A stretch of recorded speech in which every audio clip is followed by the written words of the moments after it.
ગાજરનો halwa wet and watch.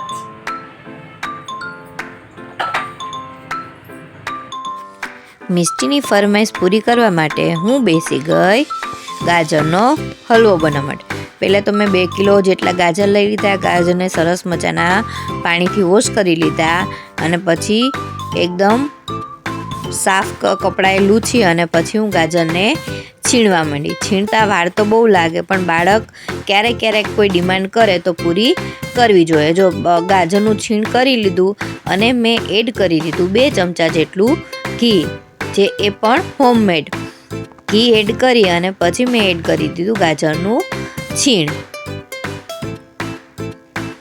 અને ગાજરના છીણને એકદમ colour change થાય ત્યાં સુધી મેં ઘીની અંદર સરસ મજાનું શેકી લીધું. અને મેં પછી એડ કરી દીધું દૂધ. મેં 2 કિલો ગાજરમાં 1 લીટર જેટલું દૂધ એડ કરેલું અને એક મોટી વાટકી જેટલી મલાઈ, કેમ કે મલાઈથી ગાજર છે એકદમ હલવો છે એકદમ કણીવાળો થાય છે.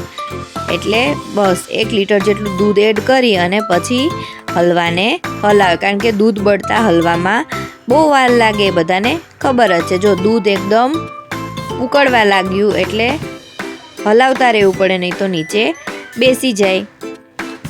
અને આજે મેં હલવામાં એક નવી જ વસ્તુ ટ્રાય કરી છે, જે હું ક્યારે બી એડ કરતી નથી.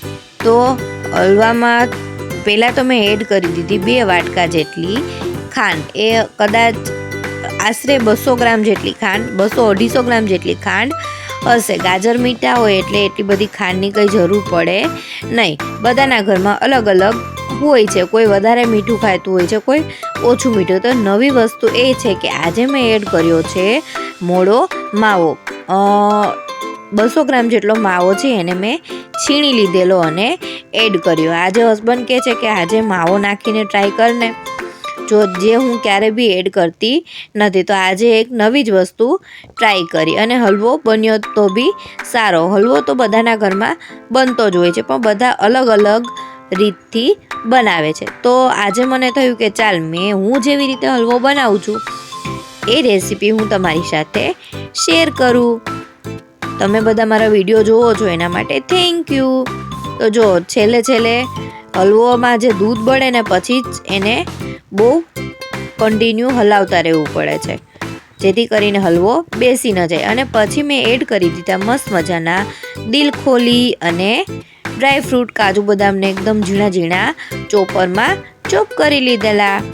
અને ડ્રાય ફ્રૂટ નાખવાથી હલવાનો એકદમ દેખાવ જ મસ્ત લાગે, આમ સરસ એમ ખાવાનું મન થઈ જાય.